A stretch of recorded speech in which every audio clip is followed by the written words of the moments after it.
नमस्कार। स्वागत है आपका हमारे चैनल कथा जगत में।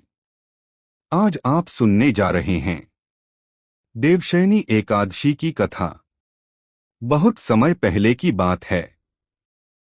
पृथ्वी पर एक महान और धर्मनिष्ठ राजा राज करते थे, राजा मांधाता। वे सूर्य वंश के प्रतापी राजा थे। उनका राज्य इतना शांतिपूर्ण था कि लोग उन्हें धर्मराज कहकर बुलाते थे। हर गली, हर गांव में धर्म, सत्य और न्याय की गूंज सुनाई देती थी। प्रजा सुखी थी, अन्न की कोई कमी नहीं थी और हर दिशा में हरियाली ही हरियाली थी। लेकिन कहते हैं न, समय एक सा नहीं रहता। एक बार अचानक पूरे राज्य में भयानक अकाल पड़ गया। वर्षा होना बंद हो गई।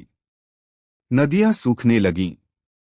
खेतों में दरारें पड़ गईं और भूख से बिलखते हुए लोग राजा के द्वार पर सहायता की गुहार लगाने लगे। राजा का हृदय फटने लगा यह सब देखकर। उन्होंने तुरंत ऋषियों से परामर्श किया, यज्ञ करवाए, दान दिया, पूजा पाठ कराए, लेकिन वर्षा नहीं हुई। प्रजा त्राहि करने लगी। तब राजा ने निश्चय किया कि वे स्वयं किसी तपस्वी से मार्गदर्शन प्राप्त करेंगे और वे निकल पड़े अपने गुरुदेव महर्षि वशिष्ठ के आश्रम की ओर। वशिष्ठ मुनि ने उन्हें देखा और मुस्कुराए। राजा ने हाथ जोड़कर कहा, गुरुदेव, मैंने अपनी पूरी शक्ति लगा दी है, फिर भी प्रजा कष्ट में है। मुझे बताइए, ऐसा कौन सा उपाय करूं जिससे धरती पर फिर से हरियाली लौट आए।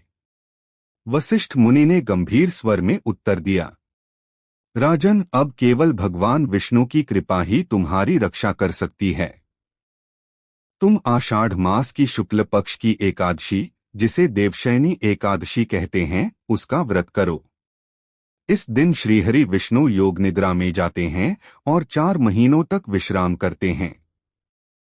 इस दिन किया गया व्रत समस्त पापों को हर लेता है और सुख समृद्धि देता है। राजा ने उसी क्षण प्रण लिया कि वे एकादशी का उपवास करेंगे। व्रत का दिन आया। राजा ने प्रातःकाल स्नान किया, श्रीहरि का ध्यान किया, व्रत का संकल्प लिया। उन्होंने दिन भर फलाहार किया, नमो भगवते वासुदेवाय मंत्र का जप किया और रात्रि में जागरण कर भजन कीर्तन किया। प्रभु श्रीहरि उनकी भक्ति से प्रसन्न हुए और अगली ही सुबह आकाश में घनघोर मेघ छा गए। बिजलियां चमकीं। झमाझम वर्षा होने लगी। नदी नाले भरने लगे, खेतों में अंकुर फूटे और प्रजा ने राहत की सांस ली। राजा मांधाता ने वशिष्ठ मुनि को प्रणाम किया और कहा, गुरुदेव, यह कोई साधारण तिथि नहीं है, यह तो स्वयं भगवान की कृपा का द्वार है। देवशयनी एकादशी केवल एक व्रत नहीं, बल्कि आत्मचिंतन, संयम और भक्ति के 4 महीनों की शुरुआत है। यह दिन हमें याद दिलाता है कि जब संसार के उपाय विफल हो जाएं, तो ईश्वर का स्मरण ही समाधान बनता है।